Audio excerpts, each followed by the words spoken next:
All right, good morning, good evening, good afternoon, my brothers and sisters over at Patreon. Pastor Dow here.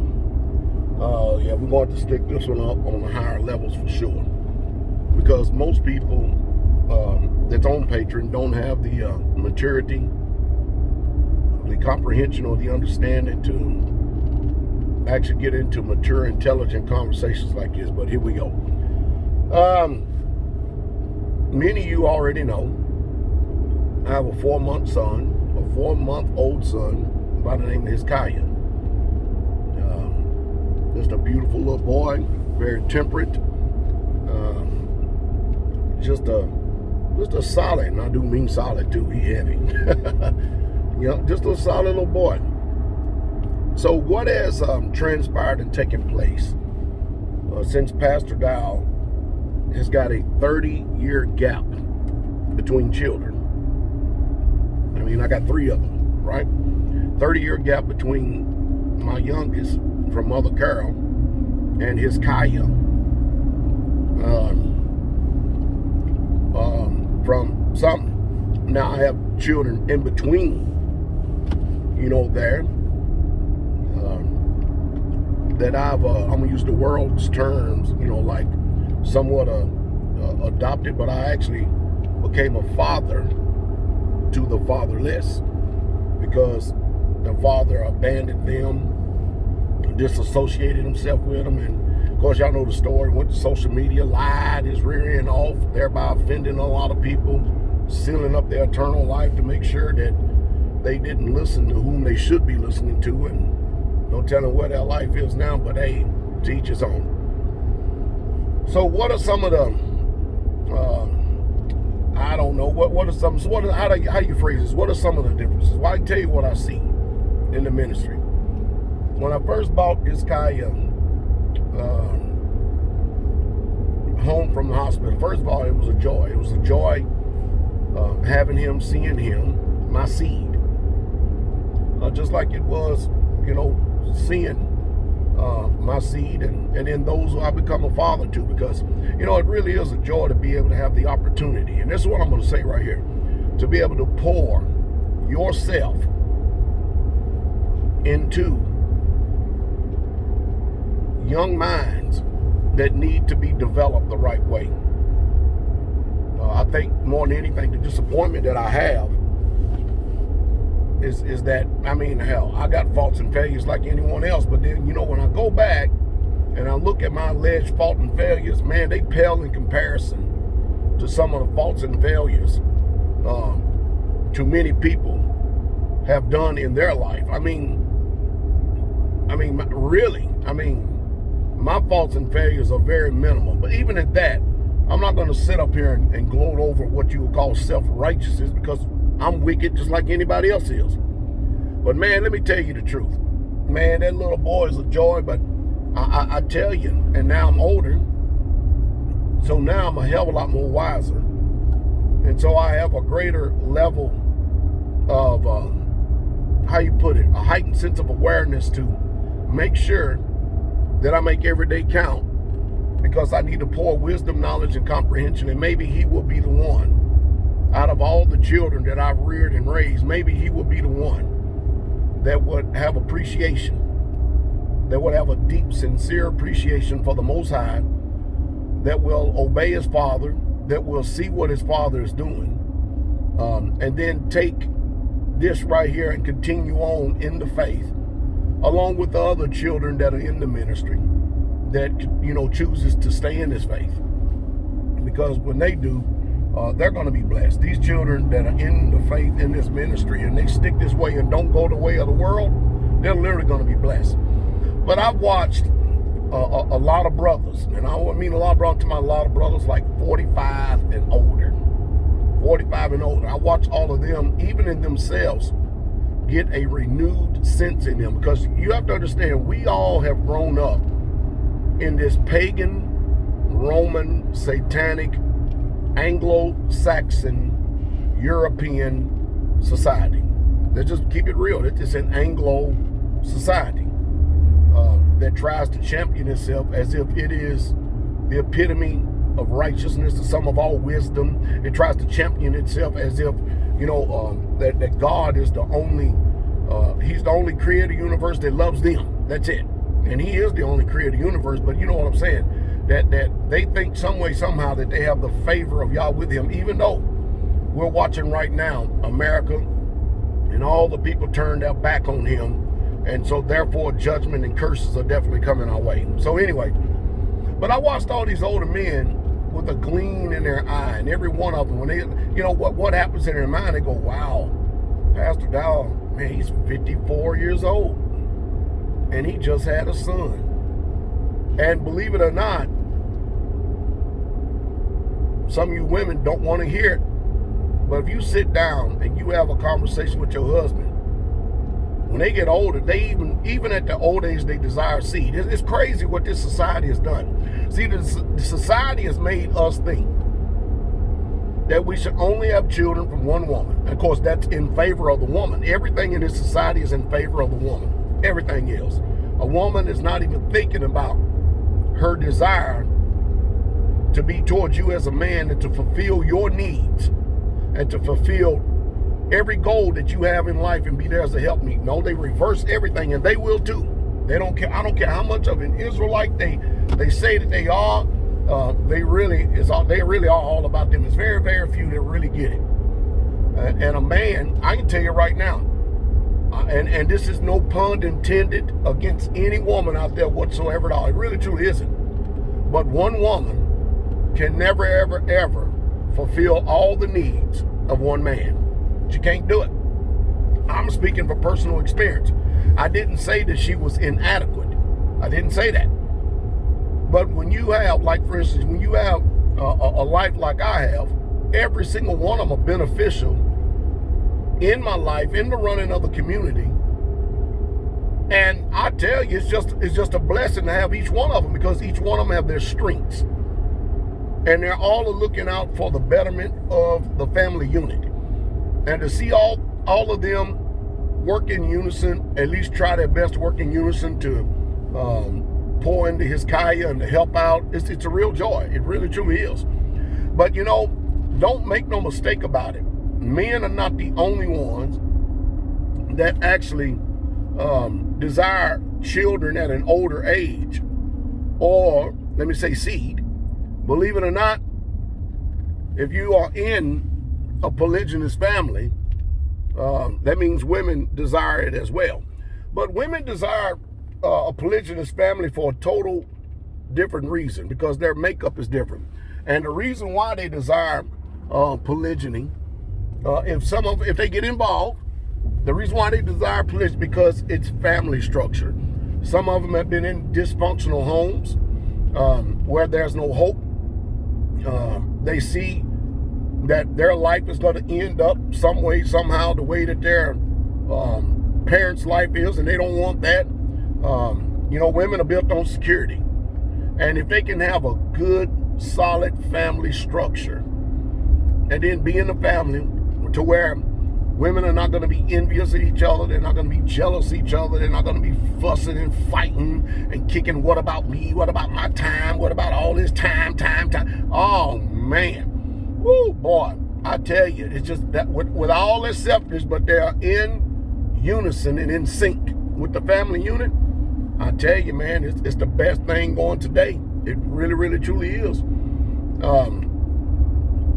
And it's just a beautiful thing. That's all I can say. But since having his Kaya in my older age, it has shown me, because I remember when I was younger, I would pour into my children. Literally, I would pour into my children as much as I could. Except when I was younger, I'm still just as busy today. But when I was younger, I was extremely busy, because in that age of the 20s and the 30s and stuff, it was all about building. Now, I still spent family time. I did things with them, but it was about building. And if I could give you anything, any of you out there, you keep cancerous people away from your family. If you got people who you don't get a clearance on, or even children, you don't get a clearance on, keep them away from your children, because they will spit poison. and spew poison in their hearts that would get intravenously put into them that they probably can never, ever, ever filter out. I'm telling you, it's just the truth. But I look at it as a serious opportunity now that I'm older and wiser to be able to give him everything that I couldn't possibly give to my older siblings, simply because I didn't have the wisdom, I didn't have the knowledge and understanding. And while many people count me as wise in my youth, right now, I'm not as wise as I am today, nowhere near as wise as I am today. And so hopefully this time be the Father's will, that it makes a successful transition right here. And then Hezekiah, as well as the children that choose the fear of Yahweh as we get older. And we'll keep this going because, I mean, we're moving. You heard me talk about this. We're moving everything from the public to the private. And I'm starting to set up things. I'm starting to make moves to set up things to where it's literally ironclad that people can't sue me, can't get the lands, get our lands and homes and everything away from out from under the thumb of the IRS and all the other people who choose to want to try to sue people based on, make money on lawsuits today, since the environment is taxed today. It really truly is. The economy is bad. And one thing you can guarantee is that Joe Biden is getting ready to make it really, really bad for poor people. Matter of fact, he's already making it bad. He's getting ready to make it really bad for the middle class and extremely bad for poor people. That's just a fact. But anyway, it sure is extremely nice to know. It really, truly is. It sure is extremely, extremely nice to know that there are brothers who are expressing to me their desires to have more seed. And I don't blame them, because overall, you can look at this foolish generation. Children today, parents could work their rear ends off. I see it all the time, to develop a homestead, to develop a home to where they don't have to pay mortgage, don't have to pay rent and stuff, and have everything for them as they see the decline of America. And these children would rather break up the family farm, the family community, and then turn around and go out to the city, get in debt, get in bondage, just to live next to a bunch of heathens. It's just nonsensical. Makes no sense to me whatsoever at all. But I'm going to actually teach my son. I'm going to teach him how to discern women. I'm going to teach him going forth what to look for. I'm going to teach him how to move very, very slow when selecting or when he has his eye on a potential suitor as a wife, because he needs to continue on his seed, because this wicked society, I'll give you an example. You look at Donald Trump. Donald Trump, I think he has children by 3 different women. I believe that's about 3, all right?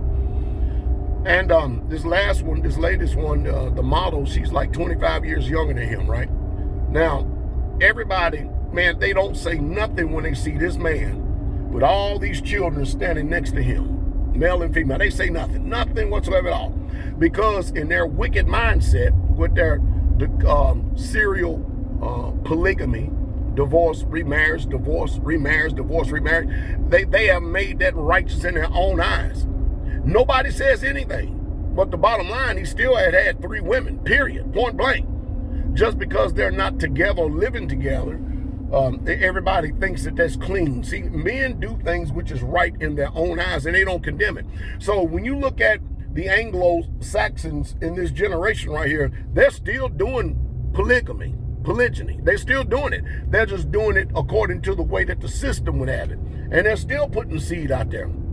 And we've had a little genocide, melanated people on our seed, and we're not the only seed we're producing. And I talked the other day to my shy. I said, I cannot understand for the life of me how a man can go out there and have a child by a woman and be totally without natural affection. It makes no sense to me, because when I look at Hezekiah, man, my heart goes 100% into that young boy. And I go, how can people do this to these little bitty babies? How can they do that? How can they just go out and just bed women and make children and then neglect them and just throw them away? And it makes no sense to them. What kind of future are they going to have? Makes no sense whatsoever at all. But when we're seeing it, we're also seeing that there are women who desire to be in a family structure, who desire to be covered, who desire to have righteous seed, righteous children, being raised in a righteous family, so that they can be an asset and a benefit to it, and not a liability and not a stress factor. It's just the reality of it. It really truly is. And so it's not only men. Women have to agree as well. So while the world would charge and levy man with lust and all this up, that's carnality. That's just carnality. It's not even a culture. Shouldn't even be entertained. Shouldn't be entertained at all. You would think, I think Dixon got it right. You would think that if a woman is being taken care of and she's in a polygynous family, or if she's a sister in a monogamous family and she has a very good man, that man heart is not going to diminish towards you. He's not going to change his love towards you. He's just got a whole lot of love to spread around, just like you have a whole lot of love to spread around for each child you had, especially if you've had multiple children. You can't tell me which one of those children you love the most, because you love them all the same. And you would do anything in the world for either one of them. But then when it comes time for the man, in his lawful, biblical, Yah-sanctioned right, to be able to have more than one child, some of y'all, the damn devil is just so deep in y'all. It's so deep in y'all that y'all do anything y'all can to frustrate that man. And I tell you, if you really want to lose a man's heart, keep doing that stuff right there. He may tolerate you or something like that, but man, I tell you, a man's heart can flip. You think your heart can flip? A man's heart can flip really damn fast. It really truly can. And I would say this too. I know I got a few digressions, but you women out there, I'm telling you, I know what happens. Some of you are older, young suitors or potential suitors are coming, and of course women got this competition thing. Let me tell you something. When you get older, you don't have to let yourself go. You know what your husband desires. You know what he likes. You know what his desire is. You should do everything to fulfill it and not have this wicked mentality the way this world is. I mean, I've heard it from women. Well, he loved me for what I am. No, he would. I'll tell you what men do. And most of y'all can't have this conversation. He's with you because you done had his children. But I know you women, y'all watch women. Y'all watch them very closely to see if they're looking at other women when they're out. Because you're challenged by your own self-makeup. A man is not going to sit up there and hurt your feelings on purpose and tell you that you're okay and you're all right and I desire you and all this other stuff. No, I mean, he's just rather not say nothing at all. And even if he did, he's going to try to put it in a way that it doesn't hurt your feelings, but you know that he's damn well not pleased. I'm sorry. With me, it's hard for me. It's just hard for me. You have your things that you don't like and stuff like this, but the man is the authority. I can't do it. I just can't do it. I simply cannot do it. And there's something that changes, because to me, if you don't care enough to take care of yourself and you don't care enough to fulfill my desires and make my desires the first priority, then that means you don't give a damn about me. I mean, you can say whatever you want. See, I preach sermons by living. My greatest asset in preaching is what I live, because the lifestyle can't be condemned. But you women need to start taking care of yourself. You really, truly do. And it's only, another thing I experienced is that once we were in the family structure, I realized that the whole script, everything flips and all the attention goes to the man, and then a man only. That's when he starts really, truly feeling like a king in his home. But let me go back here, okay? I got to put that out there. But having this kind, I sit and watch it put a desire in a lot of these older men, and they want seed. They truly, truly do. I think the women that are older, much more mature, they get it, they comprehend, they understand. I think more than anything, that the position of a lot of older women is that they don't want some young, illiterate, immature woman coming in and changing stuff and tearing up everything. Because a woman will try to manipulate, coerce, and dominate a man. I don't know what that Jezebel spirit is, but they tried. But I'm giving you straight up facts. I'm giving you life experience that other people will refuse, or they even can't speak to what I'm talking to you about. I talk to you about it because I love you enough to tell you the truth. That's the reason why I talk to you. I talk to you because I want you to know. It shouldn't be a stressful environment and stuff, but man, you know, if you never ever, I want y'all to listen to what I'm getting ready to say. If we never ever chose to get in and to participate with the biblical family structure, we would have never ever known what was in our heart concerning the challenges, the negative feelings and emotions, the way we would feel, or even the positive feelings and emotions. We would never ever have known ourselves. We would have died deceived, not knowing our hearts. But the Most High Yah is good. And so I all the time I admonish men, because I see it. I see children in the ministry and I shake my head. I do. I literally shake my head. I shake my head because I look at them, because the children can only be as good as their father is, especially if it's male. I'm mostly centering on male. They can only be as good as their father is, and if their father's sorry, he never tried to improve himself. He's never tried to pour into himself to where he could actually be a benefit to you. He's never spent any time with the children, has never taught the children anything, it's just sad. It's sad. It's so sad. And what's happening? Men are going and having all these children, but they're having unprofitable children. That's what the book says, and it warns us about having unprofitable children. You better make sure that you're able to handle the amount of children that you're able to have. And see, when I'm talking, the other day I was reading, you know, over in Isaiah 65, verse 20, it clearly talks about us having lands and building houses. Well, it says the same thing in Deuteronomy 8. It says the same thing in Acts chapter 4, in Acts chapter 2, when it says they had called things common. It says that when you look at the lifestyle of Yeshua, Jesus the carpenter, Paul the tent maker, we were an industrious people that Yahweh blessed the labor of our hands. And I'm simply sitting up here watching people not even interested in trying to build. It's totally out of character. It's totally off the mark of someone who's an Israelite. And believe me, I believe in not only the building, but damn, we still got to have the ability to be able to protect our families. We have to still have the ability to be trained up. We have the ability to, we got a lot as men, we got a lot to pour into these young boys that will be men one day. That you better hope that you did everything you could to make them wise in the midst of a wicked and perverse generation, so they don't end up being the damn tail like we grew up in, and they would stay ahead.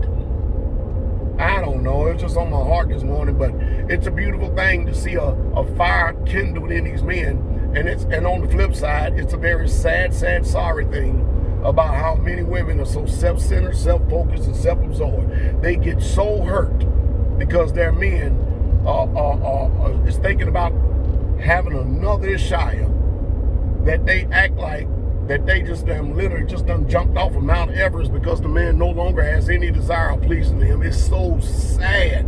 It's so selfish. So we go read Samuel about David. Don't mean nothing to him. I was reading Josephus the other day, seeing how that it was just culture. It was just nature in the first century.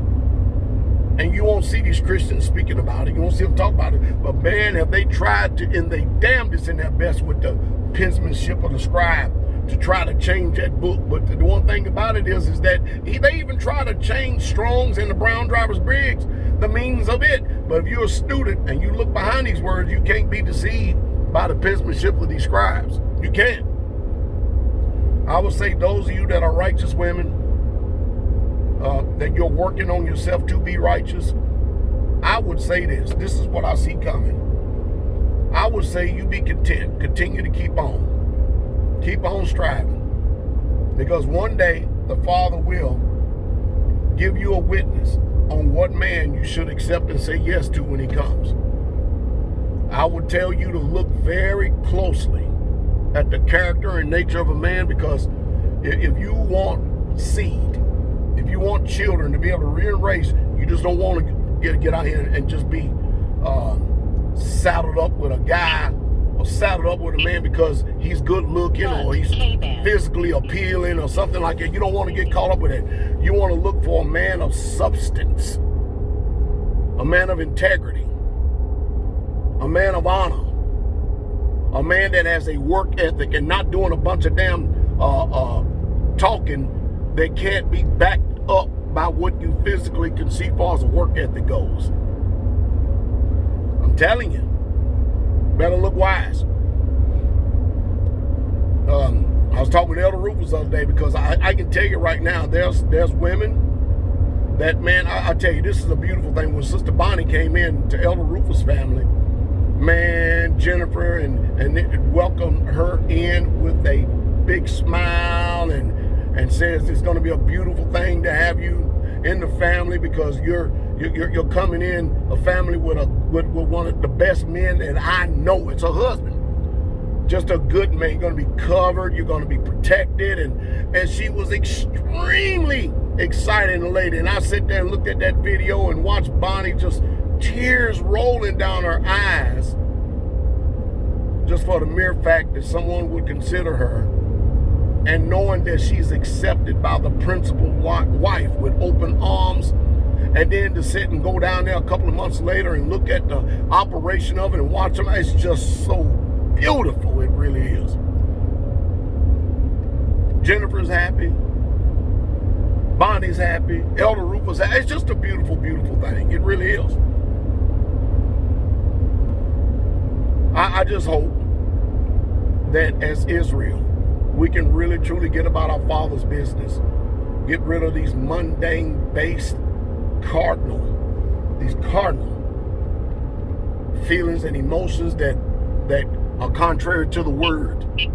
I truly do. I hope that we can get about our Father's business and get our minds above just sex and get our minds about building a solid family structure, because I'm telling you what, if you get a child that comes from Elder Rufus' loins, you get a child come from my loins, I guarantee it's going to be a hell of a lot more different. That child will be a hell of a lot more different as coming from the loins of a lot of these damn so-called men you see today. I promise you that. And why wouldn't we want a righteous seed like that out here now? Because damn, right now, the seed ain't looking too strong. And that's just a damn fact. And that's why women would have desire, especially, middle-aged women, young women to an older man, because they see everything. They see a father figure. They see stability. They see maturity. They see wisdom. They see security. They see knowledge. They see understanding. They see love. They don't sense all this crap, all this uncertainty that's going on and stuff. And then to turn around and have somebody that's an older woman that can pour into the younger women, let the older women teach the younger women to love their husbands, to love their children, to guide their house. Now the scripture makes even more sense. Isn't it a beautiful thing? Anyway, I know I probably done challenged the wicked flesh of a lot of people, but hey, I just spoke the truth. And the ideal is to line up with that truth and get your heart right. And it makes no difference whether you get your heart right or not. The righteous are going to continue to keep on prospering. You'll see it. They're going to continue to keep on going forward. You will see it. They won't have undermining, deception, deceiving, ulterior motives. They won't have all that. No, you will see it. And most of you, which I hope it flips, will look out and have a desire for it and never, ever, ever be able to fulfill it, because your will is so damn strong that you become righteous in your own eyes, and the Most High still ain't blessing you. I hope I said something to stimulate thought. King coming.